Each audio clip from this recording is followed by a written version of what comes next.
Spider-Man Across the Spider-Verse opens with an explosion of gorgeous animation with vibrant colors as Gwen Stacy talks to us about her deep connection with Miles Morales. Someone just like her, someone who understands and empathizes with her exact struggles, only for, moments later, to be scolded by her band members. She leaves them as the bright, vibrant colors around her morph to a dull, cold sea of dark blue and black, reflecting the alienation she feels. From this opening alone, I knew I was in for a treat, and a treat is what I got. The film that followed explored many different themes, but the one that stood out to me was a feeling that we have all experienced in some shape or form. That is, the deep longing for understanding and acceptance. To start, I think Gwen getting a ton of focus in this one was a great choice, as it allows for this story to end in a satisfying way, despite its massive cliffhanger ending. The first scene begins with Gwen's struggles, and those struggles continue as she reveals her identity to her father, trying just so desperately to make him understand that his daughter isn't a murderer, that she didn't murder the Peter of that universe. But her father reacts in the only way he knows how, being a cop. Gwen is rejected by her own blood. So what does Gwen do? Well, she does what many of us would do. She retreats with the members of the Spider Society, with the people who share her experiences. But sometimes even that isn't enough. Sometimes the validation, the love from those closest to you, the ones you have the deepest connection with, is what matters most. That is why Gwen inevitably fights for Miles against the Spider Society in the face of its leader Miguel, who he himself longs for the love he's lost, and is trying to prevent that loss, that pain for everyone else.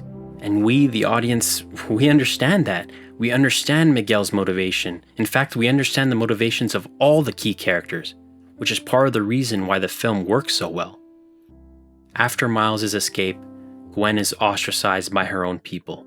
She is left alone in a worse place from where she started. That is, until she sees her father again, and she spills her heart out to him, everything that she's kept inside, expecting a response of disgust, of anger, of disappointment. But he tells her what every child needs to hear. They embrace, and Gwen's arc for the film is complete. Miles goes through similar issues with similar desires. He wants just so desperately to be understood by his parents. He doesn't always obey his parents' wishes. He's late for things like his counselor meeting and his father's party, but not because he doesn't respect them, but because he has all the respect for them. I mean, how can you tell your parents you're Spider-Man? The scene where Miles is trying to tell his mom his big secret, but just can't, is just so brilliant. It reminds me of Andrew's scene with Gwen in the first Amazing Spider-Man, and also a few moments with Tobey's Spider-Man. This is partly why the twist near the end of the film is so effective, as it happens when Miles finally gets his secret out to his mom, not knowing that she actually isn't his mom from his universe. In this new universe, there is no Spider-Man and his father is dead, but his uncle, the Prowler of his own universe, is alive. And what do you know? The Miles of this universe is the Prowler. Why? Because the positive influence, the support, the acceptance of his true father is gone. So he seeks that in his uncle, a criminal, morphing him into something horrible, something completely unrecognizable.